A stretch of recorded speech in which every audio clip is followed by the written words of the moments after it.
대화를 나눌 때면 그의 시한부 삶이 그의 입술 끝에 매달려 전력 질주하는 것 같았다. 그의 이야기가 소크라테스와 필록테테스와 니체와 보를레르, 장자와 양자, 컴퓨터를 넘나들며 커브를 돌 때마다 그 엄청난 속력에 지성과 영성이 부딪혀 스파크를 일으켰다. 우수수 떨어지는 부스러기만 수습해도 남은 인생이 허기지지 않을 것 같았다. 이어령 선생에게 마지막 수업을 받은 김지수 기자의 글입니다. 오늘 이슈가 만난 피플은 이어령의 마지막 수업의 저자 김지수 기자, 김지수 작가와 함께합니다. 어서 오세요. 네, 안녕하세요. 우리 한 달 만에 뵙는 것 같아요, 기자님. 네. 한 달 더 됐나요? 네, 한 달 정도 된 것 같아요. 네. 와, 그때는 우리 기자님의 인터뷰집으로 모셨고, 네, 그때 일터의 문장들이었고, 네. 오늘 안 모실 수가 없는 책을 또 내셔가지고, 네, 이렇게 모셨습니다. 이어령의 마지막 수업. 네. 이 책의 작가신데. 이 책이 나오게 된 배경이 궁금해요. 이 책의 시작은 무엇이었을까요? 네, 이 책의 시작은 일단 2년 전에 제가 이어령 선생님이 암투병을 알리고 투병 중이실 때 찾아뵙고 인터뷰를 했습니다. 그때 이제 이어령의 마지막 인터뷰라고 해서 맞아요. 죽음을 앞두고 나는 탄생의 신비를 배웠네라는 인터뷰를 제가 냈었는데 네. 그때 정말 반응이 뜨거웠었어요. 저도 그 인터뷰 너무너무 인상 깊게 읽었어요. 네. 그래서 이렇게 사람들이 스승에 대한 갈망과 또 죽음에 대한 두려움과 사색 이런 게 굉장히 무르익었던 와중에 선생님께서 내가 고향으로 돌아간다. 그리고 내가 받은 게 전부 선물이었다. 이런 고백을 하시니까 굉장히 크게 다가갔던 것 같아요. 네. 그래서 사람들이 네, 말씀하세요. 네, 그래서 이제 그때 이제 그 생을 끝내려는 한 청년이 그 메일을 보내왔어요. 이 인터뷰를 읽고 기자님께. 네. 내가 다시 생의 의지가 살아났다. 그런 것들을 비롯해서 굉장히 많은 뭐 전 세계 교포분들도 막 다 돌려 읽고 출력해서 읽고 이제 이런 게 어찌 보면 지혜에 대한 굉장한 갈망이잖아요. 어른에 대한 갈망. 그걸 이제 선생님께서 보시고 이렇게 사람들이 갈구한 지혜가 있었구나. 내가 이걸 좀 전달해야 되겠다라고 이제 생각하셔서 저를 불러서 라스트 인터뷰 책을 준비하자 이렇게 얘기하셨죠. 근데 기자님 사실 많은 인터뷰를 내셨는데 그리고 그 인터뷰가 나갔을 때 수많은 반응들을 보셨을 거 아니에요. 네네. 그럼에도 이어령 선생의 인터뷰에 반응해서 다른 것들을 발견하셨던 거군요. 네. 그 가장 우리가 미스테리하게 생각했었던 죽음에 대해서 너무나 쉽고 따스하게 이야기를 해주셨기 때문에 어떻게 보면 두려움에서 사람들을 해방시키고 굉장히 큰 위로 살아가야 할 이유 같은 것들을 이야기를 해주신 거죠. 어떤 미스테리 같은 게 풀렸어요. 선생님을 통해서. 네, 그랬던 것 같아요. 아무도 가보지 않은 길이잖아요. 네네. 그리고 모두가 그 길을 향해 걷고 있고요. 그렇죠. 네. 그런데 그 길을 아직 가진 않으셨지만 조금씩 가까이 가고 있는 어른을 통해 우리 기자님께서 정말 마지막 수업이라는 엄청난 특혜를 입으셨어요. 맞습니다. 그 시간이 어떠셨어요? 굉장히 부담이 됐지만 또 굉장히 황홀했죠. 이건 정말 특혜이자 은혜잖아요.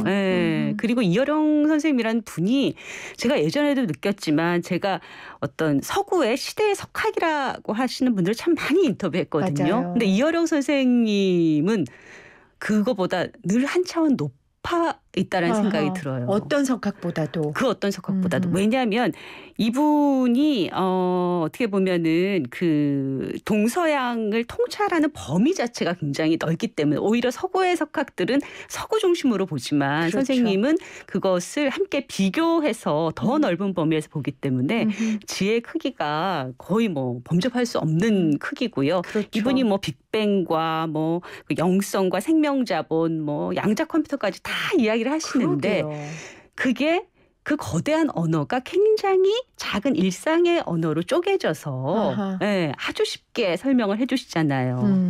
그러니까 뭐 저한테는 뭐 매일매일이 감격이었죠. 근데 선생님께서도 나는 거시적인 얘기보다 사실은 나는 미시적인 거에 훨씬 관심이 있는 사람이다. 그렇죠. 그렇게 표현하셨잖아요. 네. 근데 사실은 두 가지 모습이에요. 그렇죠. 어떤 메타적인 항상 메타로 해서 무언가를 넓은 범위로 보고자 하시는 것과 그리고 그 안에 들어가서 아주 디테일한 작은 이야기로 보고자 하시는 모습이죠. 자, 그러면 이효령 선생을 미래학자이자 선지자이자 지혜자이자 또 하나 이제 환자라는 이름이 또 붙었는데 네. 그럼 우리 기자님께서 이효령 선생을 인터뷰하면서 가장 놀랐던 시점이 있으세요? 일단 몇 차례 인터뷰하셨어요? 네. 공식적으로는 16차례로 돼 있고, 예, 그 사이에 이제 또 더 많이 만나 뵙고 전화 통화도 많이 하고 그랬죠. 그럼 그 중간 그 과정 가운데 가장 놀랐던 시점이 있으세요? 늘 놀랐지만 가장 놀랐던 게 사실은 가장 마지막이었어요. 아하. 왜냐하면 이 이야기의 첫 번째 만남에서 시작하는 것은 이제 그 중간에 코로나가 있었기 때문에 이게 시작을 못할 뻔했어요. 선생님이 계속 지치시고 만나지 못하고, 그렇죠. 그러다가 이제 한 권투 선수를 보고 7전 8기다 이러면서 이제 다시 일어서시는 거거든요. 그래서 사실 굉장히 경쾌하고 리드미컬하게 시작하는 거였는데 마지막 만남에서 그렇게 해서는 안 되겠다고 하시는 거예요. 그렇게 해서는 안 되겠다? 네, 그렇게 가볍게 너무 시작해서는 안 될 것 같다라고 하시면서 가장 마지막에 했던 얘기가 이 컵에 대한 이야기, 컵 하나를 가지고 서양의 그 이원론, 그 육체와 마인드, 이 이원론을 완전히 부수는 삼원론을 컵 하나를 가지고 설명을 하신 거예요. 책에는 앞부분에 실리지 제일 않았어요? 앞부분에 나옵니다. 그게 사실은 가장 마지막에 했던 이야기인데요.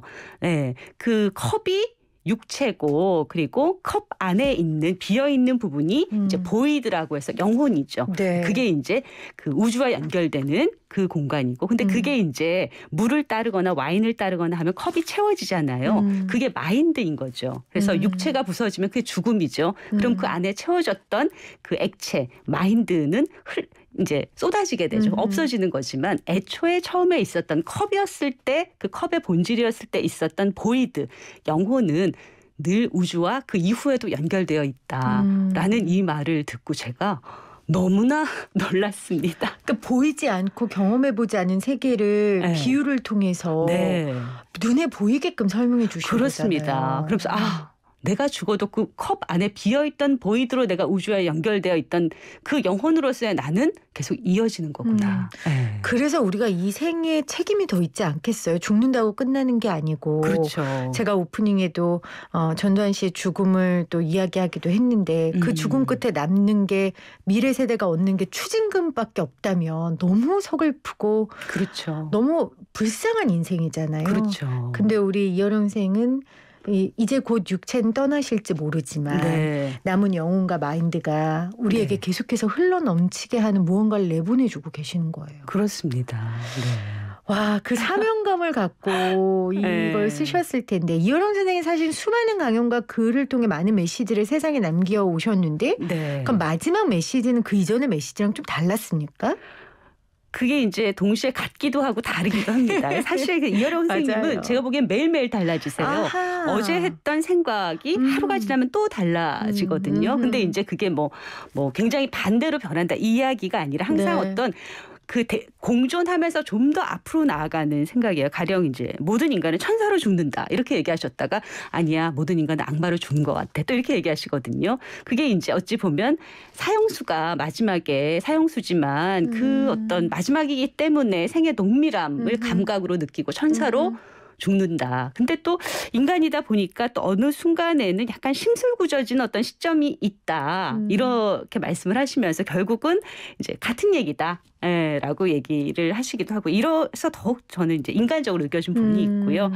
그리고 과거의 죽음이 동물원에 우리에 갇힌 호랑이 같았다라면 저한테 가장 직접적으로 다가온 것은 지금의 당신에게 죽음은 그 철창을 부수고 나온 부수고 호랑이가 나한테 덮치는 것과 같다라고 했을 때 얼마나 이분이 가까이 느끼는가라는 것을 알 수 있었죠. 근데 이효령 선생은 생의 전반적인 그 과정이 시공간에 갇혀 있는 걸 굉장히 경계하셨던 것 같아요. 맞습니다.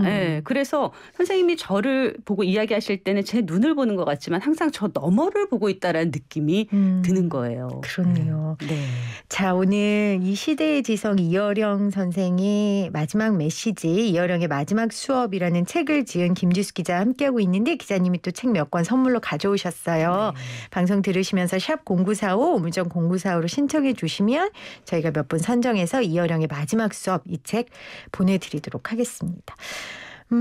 결국 이효령의 마지막 수업 이 책에 많은 메시지가 들어있지만 그래도 한마디로 죽음에 대한 가르침이다 이렇게 표현해도 되겠습니까? 맞습니다. 이 죽음에 대한 가르침 사요이기도 하면서 굉장히 감각화 작업도 굉장히 많이 하고 계세요. 죽음을. 그렇죠. 그러니까 그 죽음이 어떻게 우리가 육체로 마음으로 느껴지는가에 대한 부분인데 네. 항상 우리는 죽음이 끝이라고 생각을 끝에 놓거든요. 굉장히 어둠 속 골짜기에 놓는데 아주 이렇게 쉽고 간명한 표현으로 죽음은 한창 재밌게 신나게 놀고 있는데 엄마가 그만 놀고 들어와 라고 부르는 어떤 소리를 듣는 것과 같다라는 말이 저한테 굉장히 또 상쾌하게 다가오더라고요. 그래서 아까 고향으로 돌아간다라는 그렇죠. 표현을 하셨다는 맞습니다. 게 고향으로 그거군요. 엄마의 품으로 다시 돌아가는 거죠.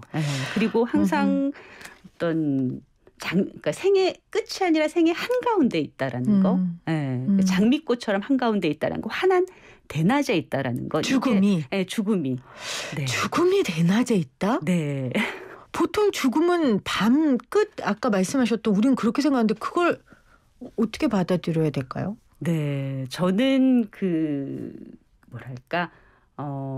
그것을 그냥 끝이라고 하면 그 이후가 없는 거잖아요. 네네. 근데 선생님은 항상 그 끝을 탄생하고 같이 붙여놓는다든지 네, 그러니까 그런 삶과 식으로 죽음이 같이 이어져 있는 거군요. 그렇죠. 다시 시작되는 어떤 것으로 놓기 때문에 한가운데 밝음이라고 이야기하지 않나 싶은데 왜 영화를 보면은 그 끝날 때 엔드라고 찍히잖아요. 근데 선생님이 예전에 영화를 볼 때도 엔드마크 말고 그걸 치우고 거기에 꽃 한 송이를 놓아두고 싶으셨다고 해요. 그러면 이제 꽃봉오리는 항상 다시 피잖아요. 네, 그런 것처럼 끝이 아니라 항상 이야기가 다시 시작되는 것. 네. 이렇게 했기 때문에 그게 가운데라고 할 수 있는 거죠. 그러니까 영화 속의 등장인물들의 이야기는 영화로 끝이 나지만 사실 우리의 상상 가운데 그 인물들이 계속해서 생을 이어갈 수 있는 거잖아요. 그렇죠. 그런 것처럼 우리 선생님에게도 죽음이 그런 게 아니었을까. 그 이후의 삶은 우리가 안 겪어봐서 모르겠지만 그래도 죽음은 대낮이고 그 이후에 분명히 펼쳐지는 생과 또 삶이 있을 것이다. 이 생각을 표현하셨던 것 같아요. 그렇죠.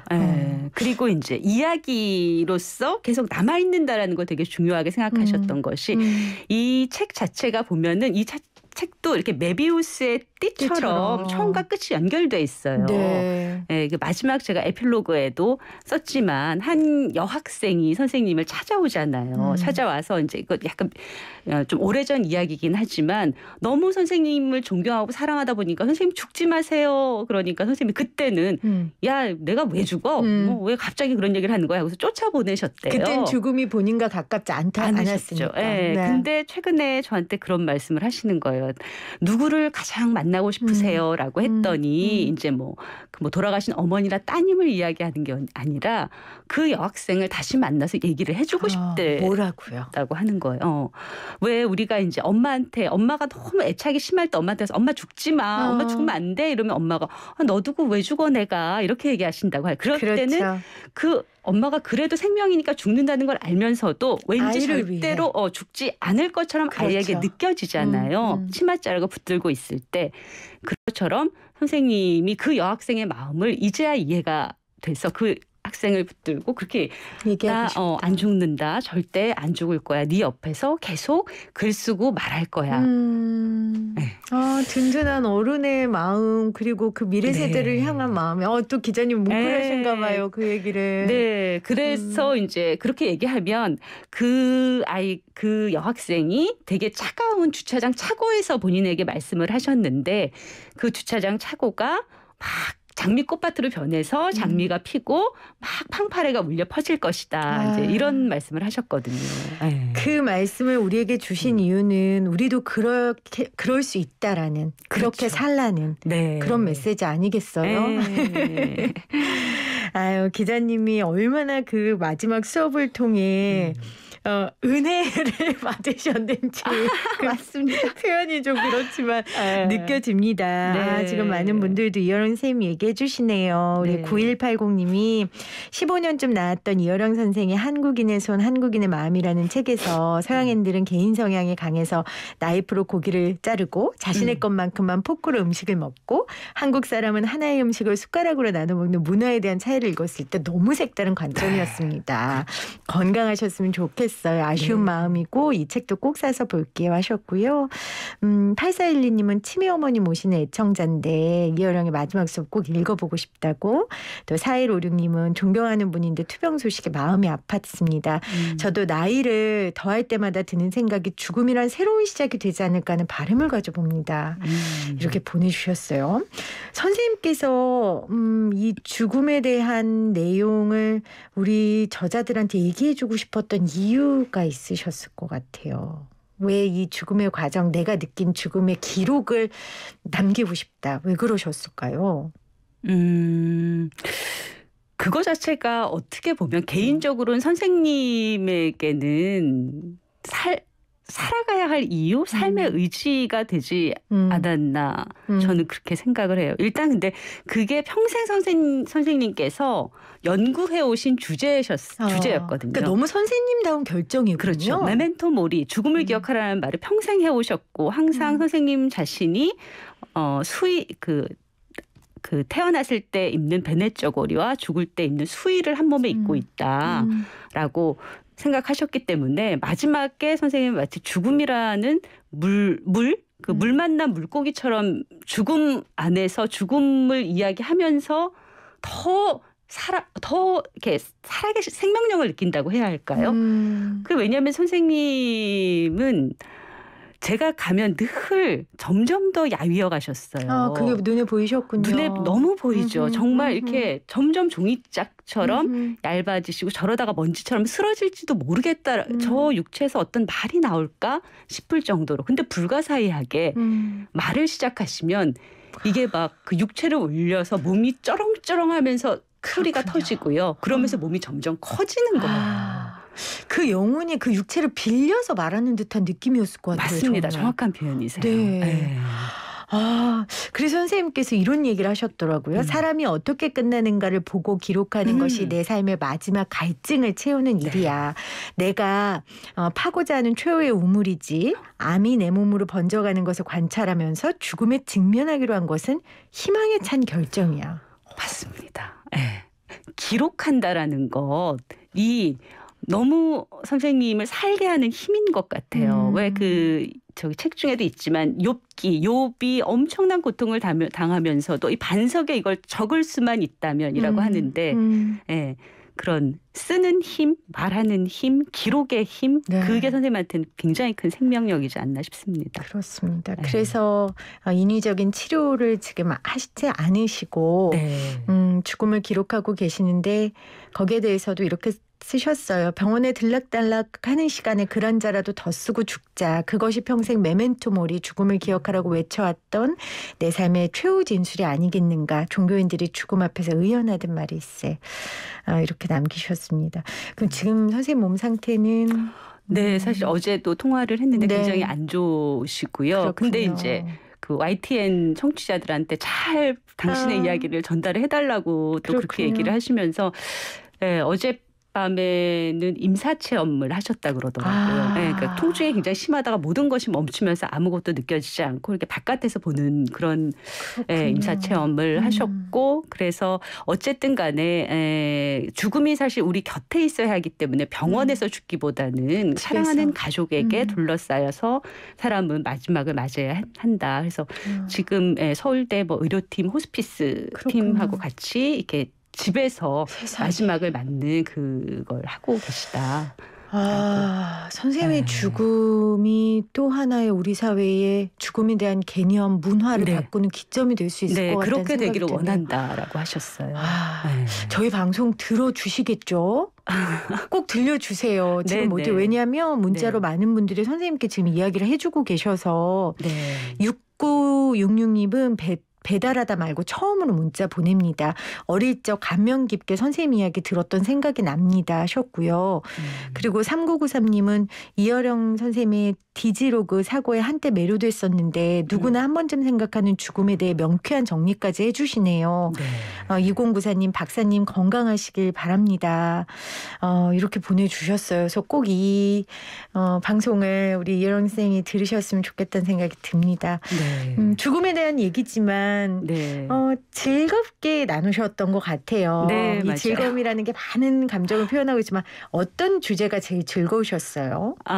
저는 선생님과 그 팥뿌리의 천국, 팥뿌리의 지옥 이걸 이야기할 때가 서로 네. 가장 깔깔거리고 웃었던 것 같아요. 참 묘사에 탁월하신. 네, 그게 이제 그 도스토옙스키의 까라마조프의 형제들에 나오는 네. 일화인데 항상 악행을 많이 일삼았었던 선행이 없었던 노파가 이제 지옥을 가게 되는데 거기서 지옥 불구덩이에 있을 때 천사가 그래도 이 노파를 구제하기 위해서 살펴보니까 한번 나그네에게 팥뿌리를 건넨 네. 적이 있어서 그걸 네. 이제 신에게 이야기해서 구제를 하죠. 네. 그래서 노파가 팥뿌리 하나를 잡고 지옥 불구덩이에서 나오는데 그 밑에 있던 많은 사람들이 나도 좀 삽시다 이러면서 노파를 붙잡은 거죠. 근데 노파가 이거 내 팥뿌리야 이러면서 전부 물리치거든요. 그럴 때 이제 그 순간 전부 지옥으로 함께 빨려 들어가는데 여기서 끝나면은 참 씁쓸하겠지만 맞아요. 예, 이 주인공인 알로샤가 이제 그 꿈에서 자기 스승을 만나죠. 스승님이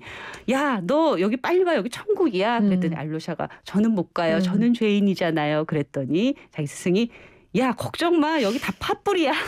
팥뿌리 하나의 경력만 있어도 그렇죠. 그 작은 선행 하나를 붙잡고 전부 천국에 온다. 네. 그래서 인간은 이기적인 존재 같지만 그 작은 팥불의 선행 하나라도 하는 존재가 인간이다. 맞아요. 네.